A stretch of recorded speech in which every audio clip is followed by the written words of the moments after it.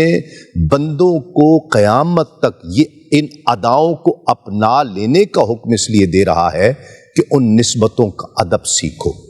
ان لوگوں کا احترام سیکھو اور ان سے محبت کرنا سیکھو، کہ جب وہ عمل دہراؤ گے، وہ ادائیں اپناؤ گے تو بلا شبہ ان سے محبت بھی دل میں پیدا ہوگی اور ادب بھی پیدا ہوگا۔ آب زمزم کو ہی دیکھ لیجئے، پانی کتنا بھی قیمتی آ جائے، کتنا بھی اچھا، دنیا کے کسی مشہور چشمے سے پانی آ جائے، بیٹھ کر پیا جائے، لیکن جب آب زمزم آ جائے تو نسبت کا ادب یہ ہے کہ کھڑے ہو جاؤ اور کھڑے ہو کر اس پانی کو پیو، یہ نسبت کا ادب ہے۔ ناظرین کرام، نسبت قانون کو تبدیل کر دیا کرتی ہے، یہ نسبت ایسی چیز ہے۔ اللہ رب العزت ہمیں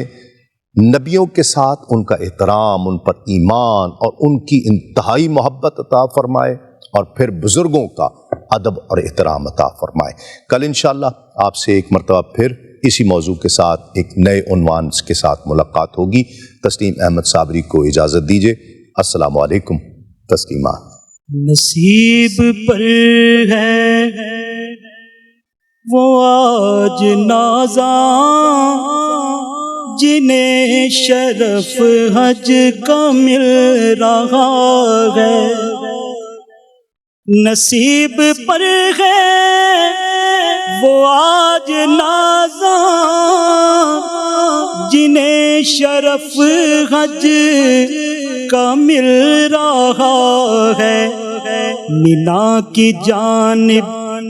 رواں دواں ہے، لبوں پہ لبیک کی صدا ہے، بچشم نم گم کوئی دعا میں تو کوئی مصروف ہے ثنا میں، خدا کے مہمان ہے مینا میں، عجیب و کیف و سرور سا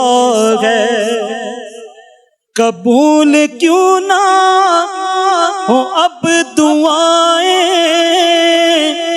ملی مقدر سے یہ فضائیں، معاف اس کی ہے سب خطائیں، جو آج عرفات میں کھڑے ہیں، وقوف عرفا سے بل کے کل دل چلے ہیں مزدلفہ حاجی جن، مہک رہا ہے دلوں کا گلشن، خوشی سے چہرہ دمک رہا ہے، مگر کوئی ڈھونڈنے میں سنگ ہے، رمی کی دل میں بڑی امنگ ہے، تھکن سے چوراج انگ انگ ہے، مگر تھکن میں بھی ایک مزہ ہے، تھکن سے چوراج انگ انگ ہے، مگر تھکن میں بھی ایک مزہ ہے، انوکھی بستی عجب زمین ہے کہ سوز ایسا کہیں نہیں ہے، یہ کس قدر آج شب ہنسی ہے، کرم خدا کا یہاں بڑا ہے، عبید اپنی کہاں یہ اوقات کہ لے کے جاتے یہاں کی برکات، نبی کے صدقے دعا کا دامن سبھی مرادوں سے بھر گیا ہے، نصیب پر ہے وہ آج نازاں جنہیں شرف حج کا مل رہا ہے۔